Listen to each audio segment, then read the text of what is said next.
it's me, Renee. I'm back, and this is my wrap up of the history challenge.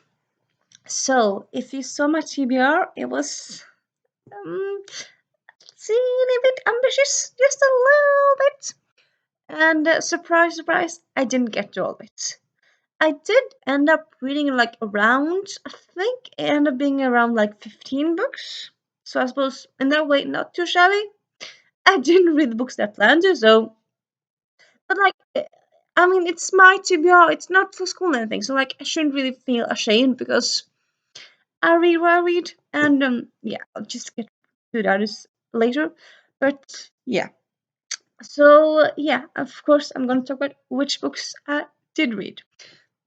Um, I did do a update last week on like the midway point of how it was going.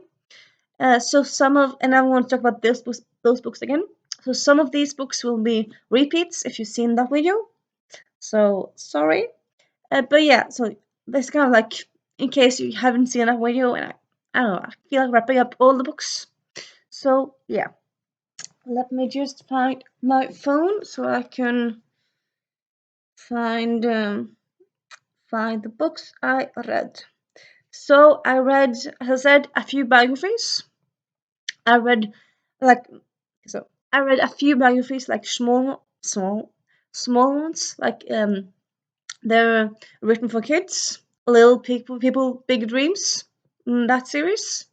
So I read Ella Fitzgerald, I read Emmeline Pankhurst, I read Frida Kahlo, and I also read, give me a moment, Mother Teresa, as well as two Norwegian biographies. One about a Norwegian person, Jahn. He's a Norwegian singer. Well, he used to be. He's dead now. When someone's dead, did they used to be a singer, or are they still? Well, they're dead, but the person is still anyway. So yeah, I read Jan Tegen's biography, in addition to Empress Sisi, which is the latest, the last empress of China. So Empress Sisi, yeah, actually, it was actually also written by Norwegian, though it wasn't about Norwegian, but it was written by a Norwegian author.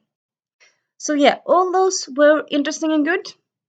I would say like the ones that was kind of, and yeah, I read all those in Norwegian because that's kind of the ones I got from the library. I suppose I could have gotten in English, but I just kind of ended up getting it in Norwegian. And yeah, I mean, a lot of them was like they had like one sentence each page. So I suppose for me, I kind of wanted a bit more. Like there was a big picture, but just one sentence. But still, as Katie said in one of my comments, it's kind of fun sometimes to read like a non-fiction for kids because then you kind of you can read like, okay, is this person interesting or not? If the person is interesting, you can read more. Or the person or thing is interesting, you can read more. And if not, you've just read a short book. So yeah, so I read those. Um and then I also sorry. I finished listening to London's #1 dog walking agency. It's a long title. By Kate McDougall. I listened to an audiobook. Anna Popwell of Narnia fame. She played Susan in Narnia. Did an audiobook for that one, and that was very delightful. That was newer history because it starts in like 2006 and then ends in like 2015. So it's history. It was history, but like it is history. But how do you define history? I'm thinking that history maybe is like everything that takes place after, before this year, like 2020 and before, or I don't know. Anyway, I'm using it, um, and yeah, and also that would also work for the prompts of micro history or like kind of reading some about something you enjoy because it's about dogs. I love dogs. I my bucket list includes owning a dog. So yeah, so yeah, I really enjoy that one. And then give me a little moment. And then I also listened, and yeah, I also listened to Yale Needs Women by Anne Gardner Perkins, a non-fiction book about the first females in Yale. But also, like, it was a bit about how, like, females started going to jail, just jail, sorry, to Yale.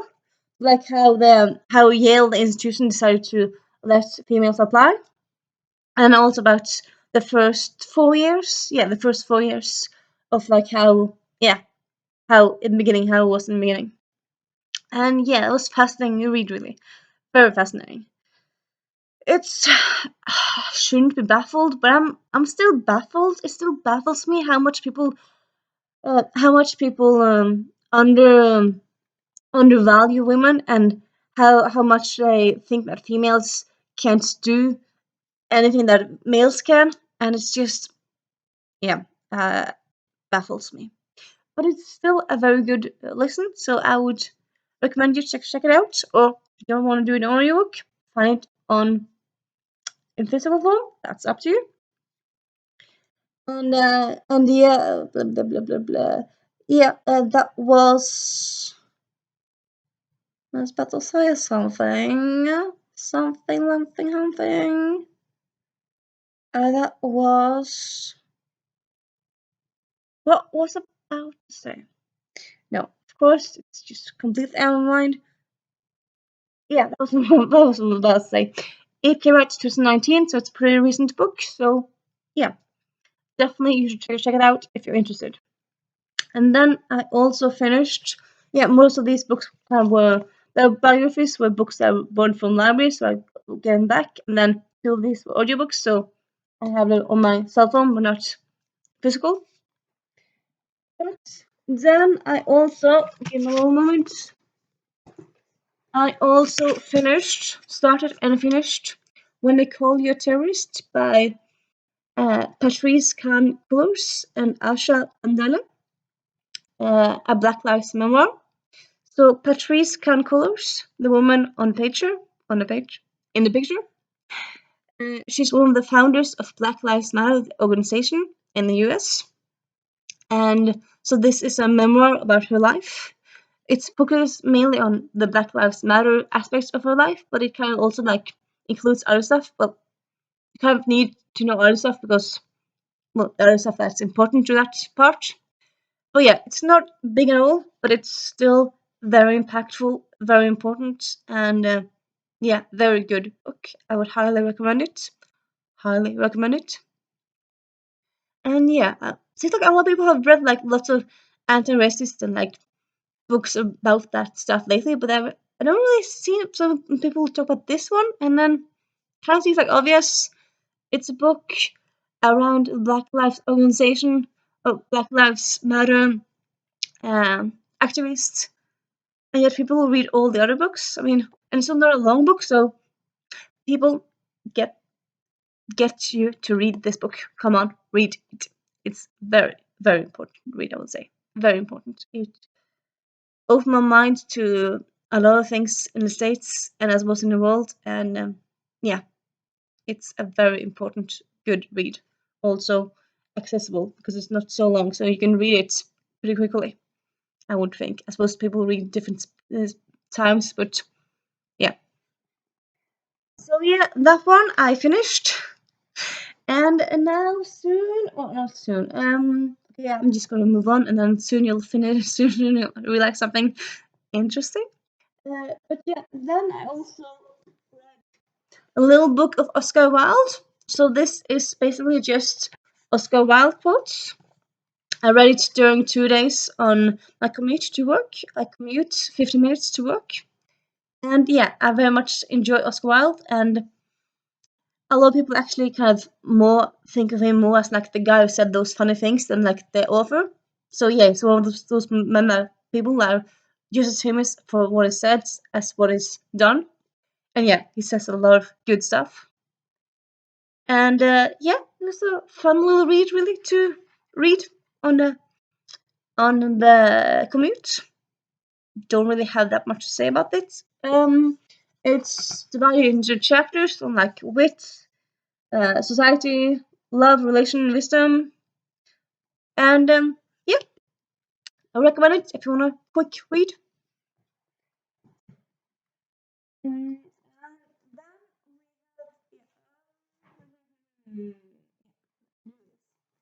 And then we have a few Norwegian books.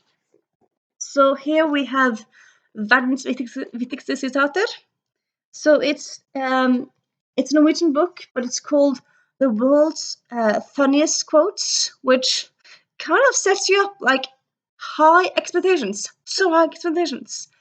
Honestly, this one, I kind of, yeah, I think I kind of ended up kind of just skimming it because a lot of this was not that interesting and weren't that good.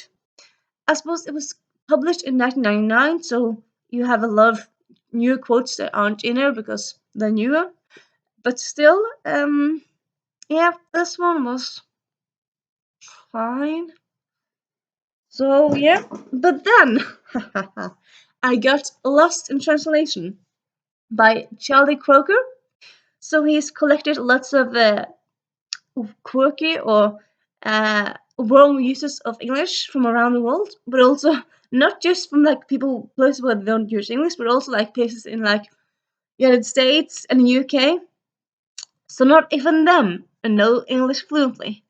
And yeah, I listen, sorry. I read this on Monday, Tuesday evening, and honestly, I laughed so much that I lost my breath a few times. I laughed so much. It was just hilarious at times. It's a very quick read, but yeah, it's just so fun. And it was also like here and there you have wait, no, that's not good. You have like drawings here and there, so that's kind of in a way that kind of enhances the experience of reading it. And yeah, yes.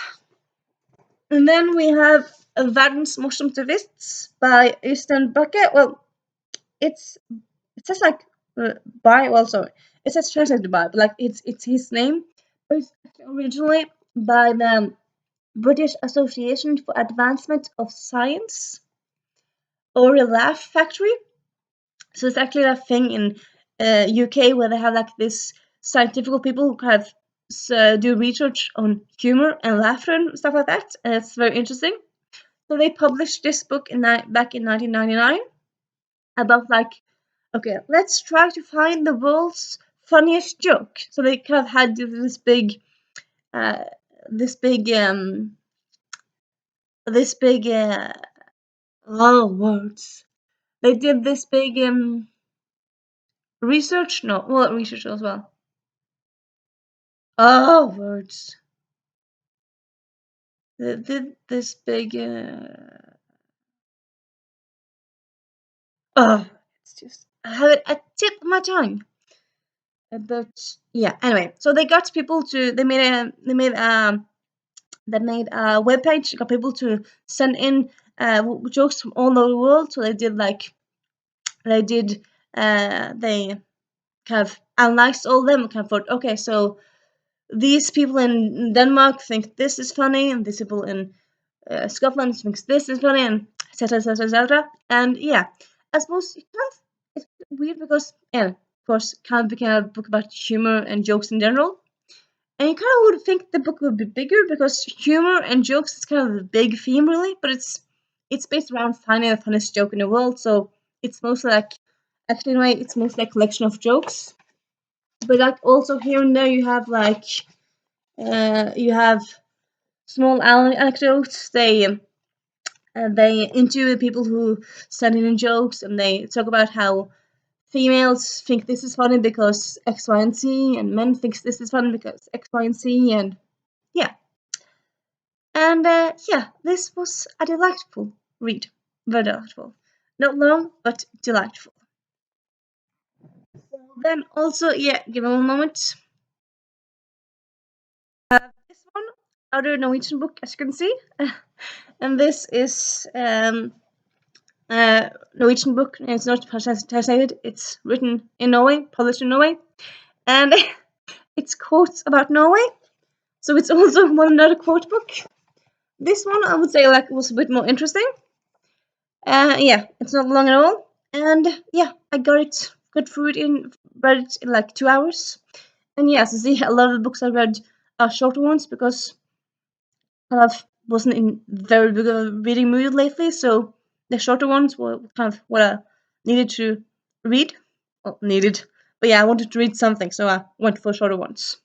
So yeah, that one. And then, my dear friends, and people who just randomly see this video, then we have the next section of this wrap up, which is books I started but did not finish. Yeah, there's a few of these. There's a few. Yep. Okay, so let's start with this pile. First, we have Vienna, 1814. So I got 11 pages into this one. So not long. It is, maybe you're wondering, how long is it? It is 315. So I suppose it's not the longest book in the world, but 11 pages. Yeah, not long. But yeah, so this book, can be very curious about it, and I actually found it in the library where I went to university a few years ago. Found it for free. I thought interesting, so I just got it because for free and looked interesting. And then kind of lately, I'm kind of thinking I want to read it, looking more into it at the back, and kind of and also like I noticed it said here like a blurb reads like a novel, a fast page turner. It has everything: sex, wit, humor, and adventures. And what's not cool about that? So yeah, I started it during this readathon. I picked it up, like one day I picked it up, started reading the first page, interesting, and then I got distracted, did something else, read another book, started another book, and I went back to this, read another page, and then was distracted. And it's not like this book is any bad. I mean, what I've been reading of it so far is interesting and good. I mean, it's as I say, like it reads kind of like novel. It doesn't like it's not dry or dense. It's good, but I somehow end up being distracted from it all the time. So yeah, yes, that's what is going on with this one. I want to keep on reading it, but haven't finished it. A Lingo by Lingo by Gaston Doren, and the subtitle is a language journey through Europe. So this one is written by a Dutchman. So he writes about all the different languages in Europe. Well, so that's maybe a bit weird to say. Probably not all of them because it's not that long of a book. But he writes about a lot of them. It kind of goes into different aspects of like how this language developed from this language, or how this language is unique because of blah blah blah. And yeah, it's very interesting.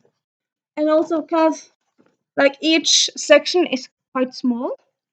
So like you can read a section is like 10 minutes. Like each section is kind of like 5 or maybe 3 pages. And also you have you have like big pictures, so it makes it even shorter, even less words to read. So yeah, and this one I would say like I'm kind of been reading most kind of concentratedly, or like focusing most on lately. But it's a library book, so I'm kind of actually having to borrow it, return it because yeah, I need to give it back. But I've been enjoying it so much, I'm actually gonna think I'm gonna buy it so I can own it myself. And yeah, as I said, I've not long into it, but so far very much enjoying it. And yeah, a great read if you want to learn about languages in Europe, if you're interested in that, and also you can get a bit of Europe history with it as well. And yeah, and then we have The Husband Hunters by aaand.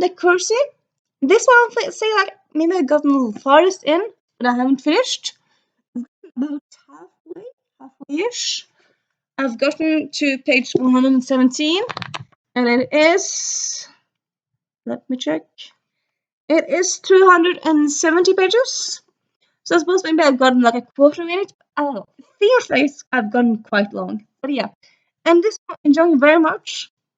It's about the wealthy Americans in the Gilded Age that went to the United Kingdom to get a title, and then the men would get, wife would income and money, so you can like put on the big estate in the countryside in England. And yeah, it's just, and I mean, this is non-fiction, but it's just so fascinating because I love these people. I mean, this, it's, as I said, it's non-fiction, but a lot of people in this like, what? What? It's just so outstanding and strange. Like, it was this one widow who, so eccentric, she had zebras. Like she had zebras drive her coach instead of horses. Zebras. So like she had zebras around in London. It's like, what? What? It's just, yeah, quite interesting and fascinating and yeah, delightful read. And yeah, haven't finished it because all the books and all the things and yeah, uh, it's not like I'm not enjoying these books that I haven't finished. I just distracted in life. But yeah, I do recommend this if you want to check it out. Then we have, sorry, Hangman's Holiday by Dorothy L. Sayers. So this is a short story collection with Lord Peter Wimsey. So there's lots of different short stories. You would think that would make me finish it. No, haven't. I've read one short story, really loved it, and I've started the second one. But yeah, so this is, well, let's say this is it's my first Peter Wimsey story. So last year I listened to uh, A Body in the Library, which is a collection of short stories, short crime stories from the golden age of crime, like the 1920s, 1930s. And I enjoyed a lot of them. But like, it's a collection of short stories from a lot of different authors. So like the stories kind of, in a way, kind of became jungled in my mind. So yeah, I feel like maybe this is more correctly my first Dorothy L. Sayers read, really. But yeah, so far I'm very much enjoying it. And yeah, I plan to finish it soon. I plan to finish all these books that I've started. But yeah, this one I think I'm gonna try to read a bit in it this weekend. And yeah, then we have blah, blah, blah, a little history of archaeology. And this one, how far did I get? 2 pages.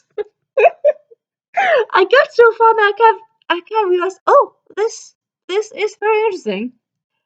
But again, distraction, life, other things.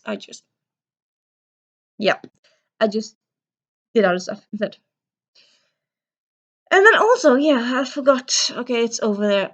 Not to bother to get it. But actually, I also started actually a essay collection.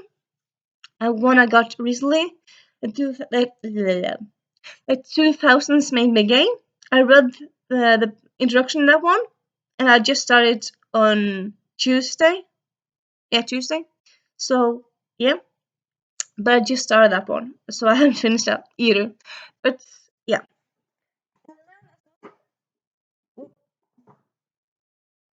Moment. Yeah. So I suppose you might be curious, like, okay, so how did you do with like all these? Give me a little moment. I'm just gonna check out. You know what? Wait. Yeah, you might. Sorry. You might ask yourself, okay, so how did you like do with like the prompts from the readathon challenge? Well, as I said, I read quite a few biographies. I read the Mother Teresa. I read Jan Tegan, Empress Sisi. I read Emmeline Pankhurst. I read Ella Fitzgerald. Also, someone else. No, I think that's the ones I read. So 5 biographies. Microhistory. Well, I read one based around dogs. I would say that's microhistory. So yeah, and other than that, I suppose the one about humor. They're like, is that microhistory? How did you find microhistory again? Uh, I'm gonna add that one there. Read a book set in a different continent. So the book with husband hunters. Some of it is set in New York, but not all. It's like it's both like and it's not set, but like some of it takes place in New York, and some of it is like based in UK. So that one. Other than that, I don't think I've read anything set in a different. Well, yeah, sorry. I also read the biography of Patrice Colors, and that's set in the United States, so different continent than Norway. So I suppose those two. Read a translated book, Lingo Lingo, the language book translated from Dutch. Also the humor joke translated from English. Read a book by a BIPOC author. Again, Patrice Khan Colors. That one works for that. And a history of a social movement. Well, I suppose slightly the Black Lives Matter book, but it's not concise history, but it's slightly a history. And yeah, I suppose that will be it. Read a book from a time period or country you've never read before. Don't think I did this one. No, I didn't. Can't do them all. Well, I can do them all. Read a book from your favorite time period. Yeah, this might seem a bit weird, like me participating in a reading challenge based around history and stuff. But honestly, I don't have a favorite. I think a lot of them are fascinating. Like I I think a lot of historical periods are fascinating. Choosing one time period, I I, I can't do that. That's too difficult. I'm not going to do it. I can't do it. So yeah, and yeah. So that's that really. I once again enjoyed participating in this readathon. I hope you like my wrap up. And if you have any thoughts on these books, comments, and I'll see you soon. Bye.